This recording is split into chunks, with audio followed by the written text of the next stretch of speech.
Maia Pugh is a 2007 Santa Fe Girls School graduate.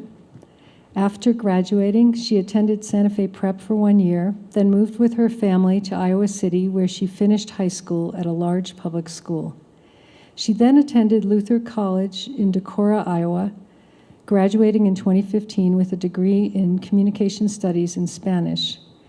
During college, she spent a semester abroad in Valparaiso.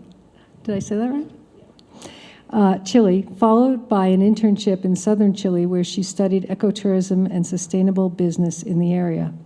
In 2015, she was nominated by her peers and supervisors to win the Outstanding Student Leader Award presented by the college for her leadership in a variety of student organizations. Since graduating, Maia has used her time to explore a variety of work as she seeks to define a more specific path. She worked for 2 years in the marketing department at Frontier Co-op, a natural products company headquartered in Norway, Iowa, and oversaw the application review process for the company's Simply Organic 1% Fund, which supports organizations working to develop organic agriculture and/or make organic food more accessible to underserved populations. She also co-founded and served as president of Frontier's Green Team, as well as volunteered with Inside Out Reentry, an Iowa City-based organization working to reduce prison recidivism in Iowa. Last spring, Maia moved to upstate New York to work for Blue Mountain Center, a retreat and conference center for writers and artists, filmmakers, and activists, and others working on social and environmental issues. She will return to Blue Mountain Center in the spring as the program manager. And in between seasons, Maia is back in Santa Fe working part-time for the New Mexico Center on Law and Poverty and part-time for the Girls' School. We're so lucky. Please join me in welcoming Maia. Well, thank you, Judy, and thank you to the other panelists for making this event possible.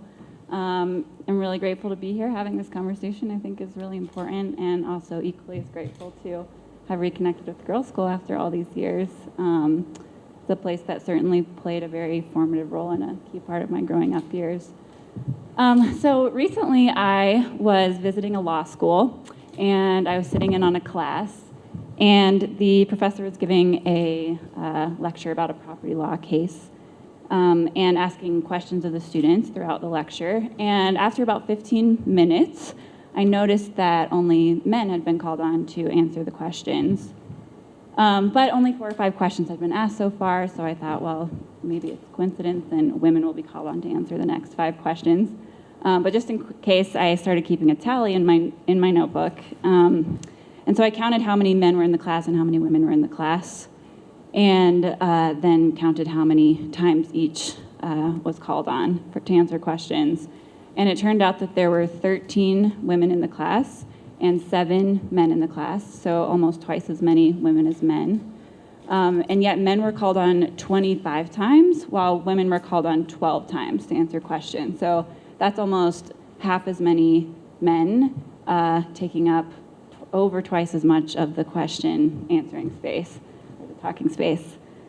And this, as someone who certainly sees progress in law, which is definitely a traditionally male-dominated field, but also as someone who hears conversations and believes there's been progress in this area, I was surprised by this. But alas, this is not a thing of the past, even in graduate school now. And to me, the Santa Fe Girls School and others like it exist to challenge this disparity and all of its implications in the classroom and beyond early on in a girl's educational experience.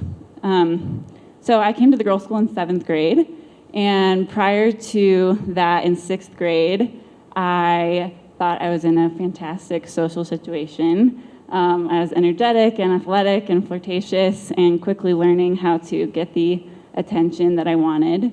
I think more and more I was seeing myself through the boys' lenses and hyper aware of what they thought of me, and quickly learning to develop a meter of self-worth that was dependent on how much attention I was getting or how popular I was. And as an article in The Atlantic that I read recently puts it, the currency of adolescence is being cool. And it turns out that this constant pursuit of cool, which is wearing the right things and saying the right things and laughing the right way at the right jokes, requires a significant amount of energy, and in my experience can absolutely dominate a young person, especially a girl's daily experience, and siphon off energy from other pursuits. And so my parents recognized this, and despite my initial resistance and reluctance, decided to have me apply to the girls' school. And what happened quickly was that being in a classroom with all girls liberated me from these social pressures. And I began to, removing the boys' lenses allowed me to start seeing myself and the world through my own lenses. And my interest in learning was renewed, and I began to understand and care about perspectives that were different from my own. And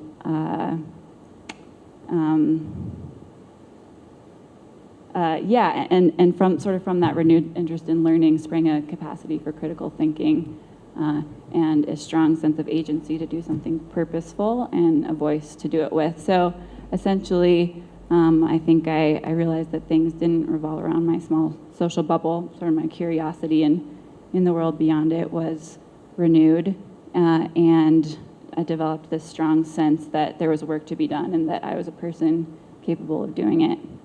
And I'll just close by saying quickly that the mission of the Girls' School is quite ambitious. This isn't word for word, but it's something like foster intellectual growth and emotional strength in adolescent girls and develop them into strong community advocates, able to meet the challenges and opportunities of the 21st century as evolving leaders and global citizens.